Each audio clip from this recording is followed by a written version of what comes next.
হাবিল কাবিলকে তারা কি দেবে জবাব গো। দুজনে আল্লাহ বলে সিজদাতে যায় চলে, দুজনে আল্লাহ বলে সিজদাতে যায় চলে। বলে মাসুম ছেলে মোদের কাছে একই জানতে চায়। হাবিল কাবিল প্রশ্ন করে হাওয়া আদমকে, তোমরা মোদের বাপ মা তোমাদের মা বাপকে। কি উত্তর দেয়? কানা তো বাপ মানে কি উত্তর দেয়? পিতা আদম কি উত্তর দিয়েছিল? কবি ছন্দের মাধ্যমে আরো কি লিখছে দেখুন। ওই বলছে আদম শোন তোরা সব, মানব জাতির মাঝে সৃষ্টি আমি প্রথম। মোর পাজিরার হাড়ে খোদা হাওয়াকে গড়ে, আর গন্ধম খেলাম দুনিয়ায় এলাম জান্নাত ছেড়ে। মোদের কেউ জন্ম দেয়নি মোরা মায়েরই দুধ খাইনি, মোদের কেউ জন্ম দেয়নি মোরা মায়েরই দুধ খাইনি। পাইনি মোরা মা বাপের ভালোবাসা, মোদের নেই বাপ মা মোরা এতিম দুজনা।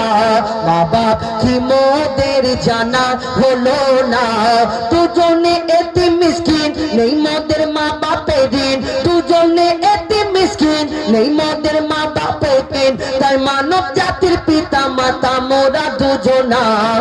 হাবিল কাবিল প্রশ্ন করে হাওয়া আদমকে, তোমরা মোদের বাপ মা তোমাদের মা বাপকে। আল্লাহ যখন বলে, ওই ফারিস্তাদের যখন হুকুম করে আল্লাহ পাক রব্বুল আলামিন ফারিস্তাদের বলে, আমার ফারিস্তারা তোমরা দুনিয়াতে যাও আর মাটি নিয়ে আসো, আমি একটা আদম সৃষ্টি করব। আল্লাহ ফারিস্তাদের যখন এই হুকুম দেয়, ফারিস্তারা আল্লাহকে প্রশ্ন করে, যেমন আমাকে আপনাকে আল্লাহ আদম জাতকে সৃষ্টি করেছেন, আমাদের সৃষ্টি করার আগে আল্লাহ একটা জিন জাতকে ভালোবেসে সৃষ্টি করেছিলেন আল্লাহর ইবাদত করার জন্য। কিন্তু সেই জিন জাতটা আল্লাহর এত নাফরমানি করতে লাগলো, আল্লাহ বললো জিন জাতটাকে ধ্বংস করে দাও, শেষ করে দাও। শেষ করে দিয়েছিল ফারিস্তারা। কিন্তু আল্লাহকে আবার ফারিস্তারা বলে, আল্লাহ তুমি তো এই আদমকে বানাবে বলছেন এই দুনিয়াতে, কিন্তু এই দুনিয়াতে ওই আদমকে বানানোর আগে তুমি তো একটা ওই জিন জাত সৃষ্টি করেছিলে, এই দুনিয়াতে সেই তোমার ইবাদত করলো না, নাফরমানি করলো, তাদেরকে ধ্বংস করা হলো। আবার আদমকে সৃষ্টি করবে, এই আদম না জানি কেমন দেখতে হবে, কি করবে, তোমার ইবাদত করবে কিনা, কেমন হবে।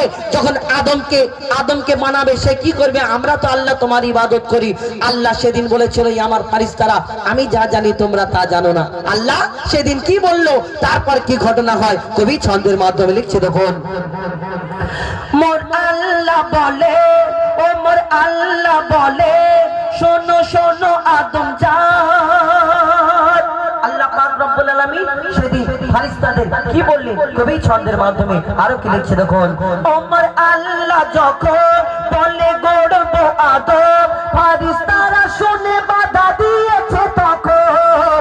বলে ও গো আল্লাহ পাক তুমি গড়েছো জিনজাত, উৎপাত করে তারা করে না ইবাদত। কি হবে গড়ে আদম সে কি আর মোদের মতন, কি হবে গড়ে আদম সে কি আর মোদের মতন। কি জানি দেখতে কেমন তার রূপ চেহারা, খোদা বলে আমি জানি তোমরা জানো না।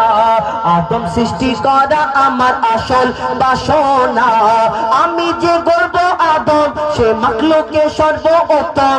আমি যে গর্ব আদম সে মাখলুকে সর্বোত্তম। আমি নিজের সেরা সৃষ্টি দেখবো আদম চেহারায়। হাবিল কাবিল প্রশ্ন করে হাওয়া আদমকে, তোমরা মোদের বাপ মা তোমাদের মা বাপকে। আল্লাহ আদমকে সৃষ্টি করার পরে সব ফারিস্তাদের ডাকে, বলে আমার ফারিস্তারা তোমরা ওই মাটির আদমটাকে সিজদা করে নাও। সেদিন সব ফারিস্তারা সিজদা করে নিল, একমাত্র একটা ফারিস্তা সিজদা করলো না, রয়ে গেল, যার নাম হলো আজাজিল, যাকে ফারিস্তাদের সর্দার বলা হতো। কিন্তু এই আজাজিলটা কে আসলে?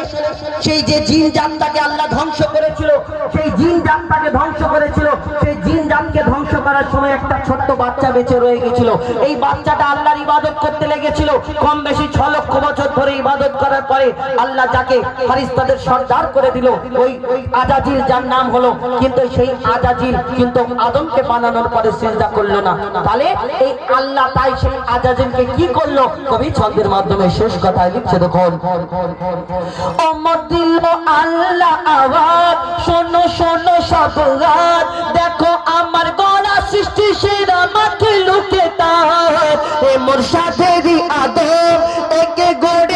এমন সারা কায়নাতের জ্ঞান খোদা দিল যে তখন সারা কায়নাতের জ্ঞান তার মাঝেতে গোপন আদমকে দোয়া করে নে তোরা সিজদা করে আদমকে দোয়া করে নে তোরা সিজদা করে এই সুযোগ দিলে ছেড়ে পাবি অভিশাপ আজাজিল বলে আমি সিজদা দেব না আজাজিল ফারিস্তাদের সর্দার আমি আগুনের সৃষ্টি আমি জিজ্ঞাসা আর আমি এই মাটির আদম মাটির পুতুলকে সিজদা করব এটা কেমন করে হয় তাহলে সেদিন কি হলো কবি ছন্দের মাধ্যমে আরো কি লিখছে দেখুন আজাজিল বলে আমি সিজদা দেব না আদমের থেকে আমি দামি খোদা কি জানে না সে শুনলো না খোদার কথা ঝুঁকলো না তার মাথা শুনলো না খোদার কথা ঝুঁকলো না তার মাথা সাথে সাথে আজাজিল শয়তান হয়ে যায় ভাবি কাবি প্রশ্ন করে দাদা আদমকে তোমরা মোদের বাপ মা তোমাদের মা বাপকে ভাবি কাবি প্রশ্ন করে জোরে তাকবীর দাও নারে তাকবীর নারে তাকবীর নারে রিসালাত আল কোরআনের আলো আল হাদিসের আলো জোরে জোরে বলো আল কোরআনের আলো আল হাদিসের আলো মোবাইলের আলো ঘরে লাইট নেই কারেন্ট নেই বলো খজি মোবাইলের আলো ঠিক ফ্ল্যাশ মরি মন দিয়ে শুনতে আমি কি বলছি শুনতে হবে আমি যদি গন্ডগোল বলি ভুল বলি তোরা শুনে বাড়ি চলে যাবি না আমি যদি ভুল বলি আমাকে ধরতে হবে তো যে আপনি কেন বলছেন এই কথা মন দিয়ে শুনতে হবে এই ওই সব যেগুলো ভালো তোরা খুব ভালো এখন ফরমাইশ মোতাবেক আল্লাহ আল্লাহ বল মাঝি আল্লাহ আল্লাহ বল এটা বলি নাকি তারপরে আরো একটা আমাদের তরফ থেকে শোনাবো হ্যাঁ বড় পীর সাহেবের গজলটা শোনাবো একটা আমি সিঙ্গেলে দুটো বললাম আর একই শিল্পী অনেকক্ষণ বললে একটু মানুষ কষ্ট পাবে ওই কারণে অল্টারনেট করে আমরা বলবো এখন ডুয়েট কণ্ঠে একটা গজল বলি